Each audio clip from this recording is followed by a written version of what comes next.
नमस्कार दर्शक बंधु, आपण मानंकु मो चैनल रे स्वागत। दर्शक बंधु, आपण माने कोन जानिछंती जेते बेले प्रभु भगवान विष्णु 4 मास निद्रा रे सोई पड़ंती सेते बेले पृथ्वीर भार किए संभाली थाए। आसंतु जानिबा ए वीडियो रे। वीडियोटी शेष जाय देखंतु।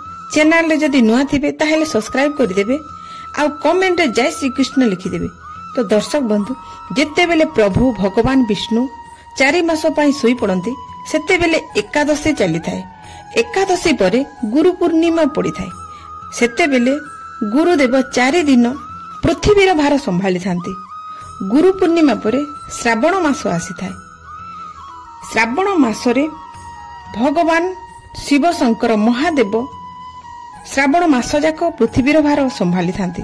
श्रावण मास परे भाद्र मास आसी थाए। सेते बेले 19 दिन श्रीकृष्ण पृथ्वीर भार संभाली थांती। भाद्र मास परे 10 दिन गणेश चतुर्थी आसी थाए। सेते बेले प्रभु भगवान श्री गजानन 10 दिन पृथ्वीर भार संभाली थांती। तापरे पितृपक्ष लागि थाए। सेते बेले पितृदेव संभाली थांती। तापरे परे दशहरा आसी थाए। दशहरा रे 10 दिन मां जगज्जननी दुर्गा पृथ्वीर भार संभाली थांती। तापरे दीपावली आसी थाए। दीपावली रे मां जगज्जननी लक्ष्मी पृथ्वीर भार 10 दिन संभाली थांती।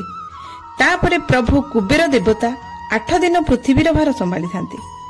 जेते बेले देव उठणी एकादशी आसे सेते बेले प्रभु भगवान निद्रारू उठी थांती और पुनर्बार पृथ्वीर भार संभाली थांती। तो दर्शक बंधु, ए थिला 4 मासर पृथ्वी संभालिबार रहस्य।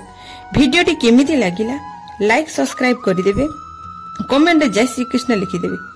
भगवान श्री कृष्ण आपण मानक जीवन रे सुख शांति भरि दियंतु।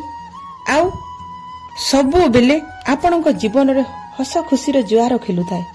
जय श्री कृष्ण।